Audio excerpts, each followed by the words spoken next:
Tulipokuwa tumeishia katika episode ya pili, ni mara baada ya kumshuhudia mwamba mmoja anayefahamika kama Kang'u akiwa anamuomba bidada kuwa waambatane pamoja kuelekea nyumbani, lakini mwamba alikuwa akimwomba bidada mbele ya wafanyakazi wengine wote. Bidada akawa anaona aibu kweli kweli, yani nakumbuka kwamba bidada anampendaga sana huyu jamaa. Lakini wakati hii scene yote inaendelea, mwamba Jangwang alikuwa akiwatazama kwa mbali sana namna wanavyoweza kuombana kusindikizana nyumbani. Hii kitu yeye kwake ilikuwa inamkela sana na haijulikani ni kwa nini anakeleka kuona tukio hili. Lakini siku ya leo kuna mwanamke mmoja ambaye ni mwajiliwa katika ile kampuni, alikuwa anarudi nyumbani, lakini akashtukia kwamba kulikuwa kuna sendo ya gharama sana ilikuwa imeachwa hapa chini. Akaitazama hii sendo na kugundua kwamba imetokea katika kampuni ambayo ni kubwa sana na gharama yake hii sendo si mchezo. Akajaribu kutazama sendo nyenzake lakini hakuweza kabisa kuiona. Basi akaichukua hii sendo na akaanza kumtafuta mlinzi, lakini akashtuka kana kwamba kuna kama vile kuna mtu alikuwa anapita nyuma yake, akawa amepotezea na kuendelea na safari. Bidada akaendelea na safari. Ghafla tu kuna mzimu ukawa umeweza kutokea na kusema kwamba nirudishie kiatu changu. Bidada alishtuka sana kusikia sauti hiyo ambayo ilikuwa inapiga sana kelele katika masikio yake. Lakini ile amekimbia mpaka katika eneo fulani hivi la lifti, lakini akashtuka kuona kwamba kuna bango ambalo lilikuwa limeweza kuanguka kando yake pasipo hata kusukumwa na mtu. Akaanza kupiga makelele. Bidada akaona kana kwamba hata elevator itamchelewesha sana, akaanza kukimbia tu kwa kutumia ngazi. Kadri anavyozidi kukimbia anazidi kutazama nyuma, akaja kushtukia kwamba kuna mkono ulikuwa umetokea chini na kuweza kumshika, akawa ameanguka vibaya. Na wakati huo mwamba Jangwang alikuwa katika maeneo haya na bidada Jiangsu. Basi moja kwa moja mwamba akakimbilia huko juu kwenda kutazama ni nini ambacho kilikuwa kikimkimbiza bidada. Bidada anaeleza kwamba alikuwa ameokota kiatu na kuna mtu alikuwa anapiga kelele akihitaji kiatu chake, japokuwa alikuwa hawezi kabisa kumwona. Lakini mwamba alipotazama na kugundua kwamba hakuna kitu chochote kile, akasema kwamba hii sakafu inateleza sana, kwa hiyo itakuwa ndio sababu ya wewe kuweza kuteleza hapa. Akamwambia mwamba Kang'u moja kwa moja amchukue huyu bidada na ampeleke hospitalini, lakini akamwagiza bidada Jiangsu kwamba asafishe eneo hili lote la nisilo linateleza kabisa. Hasa bidada bana, kabla hata hajaanza kufanya usafi akashtukia kuna kiatu fani kizuri kweli kweli cha pinki, akakipenda. Mwisho wa siku akawa amekivaa.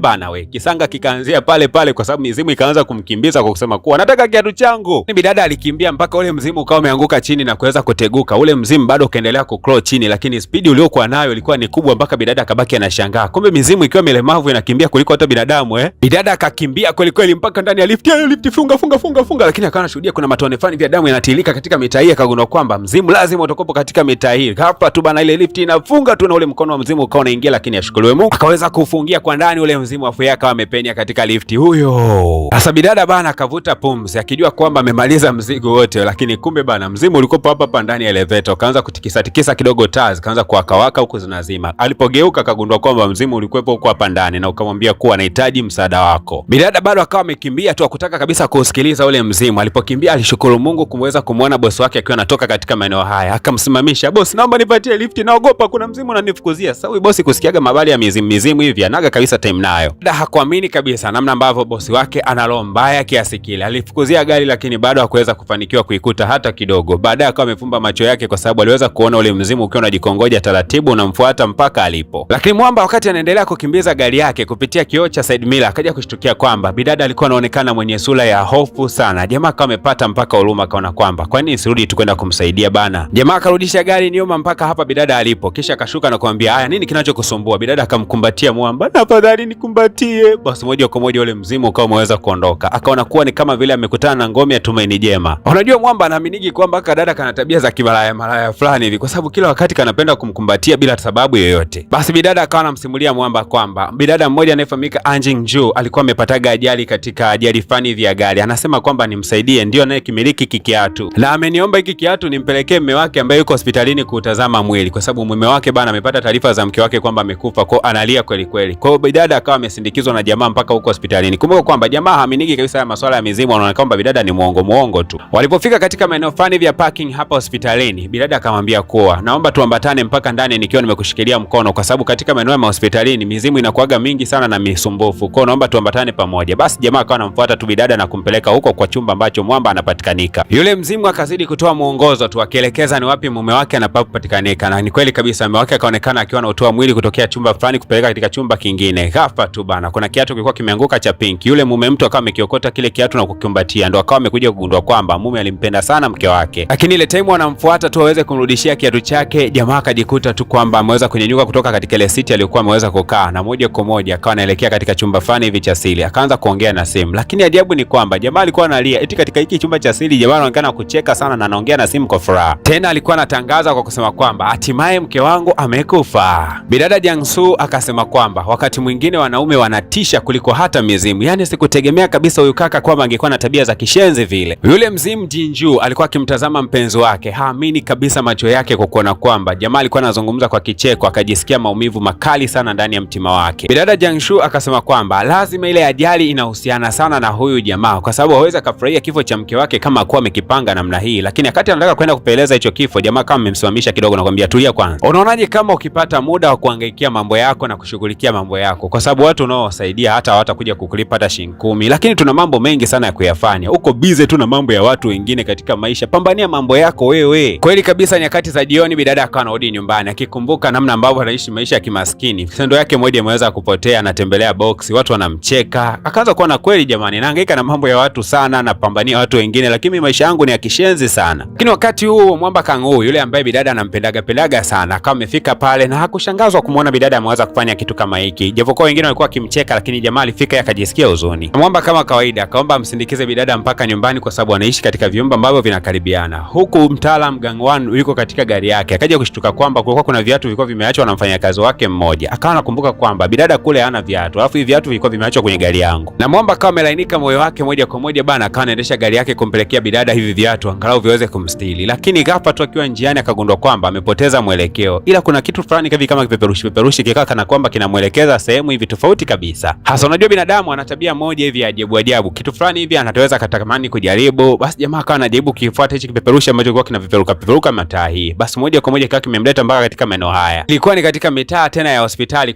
kule ambako alikuwa ametoka kurudisha kiatu. Basi hapo akawa anamuona yule mume mtu akiwa anatoka pale hospitalini anaendelea kuongea na simu kama kawaida yake. Na akamuona jamaa anakitupa kile kiatu ambacho kilikuwa kimebakia katika dustbin. Hii kitu ikaanza kumsababisha jamaa aanze kumdoubt na huyu jamaa kwamba huenda huyu anahusika katika mauaji ya mke wake. Kesho yake tena bidada Jiangsu akamfuata yule mwanamke ambaye siku ya jana alikuwa ameanguka baada ya kusema kwamba ameweza kuona mzimu. Na akawa anamdadisi, hivi kile kiatu jana ulikiokotea maeneo gani? Basi yule bidada akawa amempeleka. Bidada akasimama pale ambapo kiatu kilikuwa kimeokotewa, akapata zama we. Lakini alikuja kugundua kwamba hii ajali ilitokea jirani sana katika duka ambalo linamhusu yule mume ule msichana ambaye ameweza kufariki. Akalala mpaka chini kutazama kwaje ajali ikatokea mpaka yule mwanamke akafa. Hasa bosi mtu akawa anafika katika maeneo hayo na kumkuta bidada amelala hapa katika njia. Akabaki anashangaa sana, mbona huyu mfanyakazi wangu ananizalilisha sana? Akamwambia kuwa ni jambo la aibu nao lifanya, watu watakuwa wanaidharau kampuni yangu kwa kwamba wafanyakazi wangu wa kipumbavu. Lakini wakati huo kuna mwanamke mmoja alikuwa akipita katika mitaa hii na amevaa viatu vinavyofanania kabisa na hivi viatu ambavyo marehemu alikuwa anavimiliki. Lakini alikuja kugundua kwamba huyu bidada alikuwa akiingia katika duka ambalo linamilikiwa na yule mume mtu wa marehemu. Lakini dakika si nyingi mume mtu naye akawa anafika katika mitaa hii. Mbaya zaidi ni kwamba bidada akaanza kuchungulia nini kinachoendelea huko ndani. Akashangaa kuona kwamba kumbe hawa bana ni wapenzi na walikuwa wakikiswa wakati huo. Lakini kwa bahati mbaya Mwamba ni kama alikuwa anataka kutazama mlangoni, bidada akawa ameweza kujificha, ila mzimu ulikuwa unamwambia kuwa ni namna gani ambavyo umeweza kuumizwa sana baada ya kugundua kwamba mume wake kumbe alikuwa akichepuka. Mzimu ukawa unasema kwamba ile siku mimi nilikuwa naelekea kumsurprise mume wangu katika siku yake ya birthday. Kwa bahati mbaya sana nilipoweza kuingia ndani, sikuamini macho yangu kuona kwamba mume wangu kumbe alikuwa akinisaliti na mfanyakazi wake. Na tena walikuwa wakifanya mjadala kwamba wanatakiwa kumuua kabisa yule mwanamke ambaye anafahamika kama Jinju katika safari ambayo itakwenda kufanyika hivi karibuni ya kutembelea milima. Na akakili wazi mbele ya huyu kimada wake kwa kusema kwamba mke wangu anapenda sana kupanda milima na sisi tutatumia fursa hiyo kuweza kumteketeza kabisa ili tuwe huru na mapenzi yetu. Lakini wakati wote huo anayadiscuss haya asijue kwamba mke wake alikuwa yuko kando ya dirisha na alikuwa akimsikiliza mambo yote hayo. Ndivyo ambavyo bidada anasimulia namna gani mpaka yeye aliweza kufariki. Hasa bidada ile kitu ikamtengenezea maumivu makali sana, akajikuta mpaka amepiga makelele. Mume wake akaweza kumuona katika dirisha, akaanza kumfukuzia. Basi mkimbizano ulikuwa ni mkubwa sana, na alipofika njiani kwa bahati mbaya kiatu chake kimoja kikaweza kuchomoka.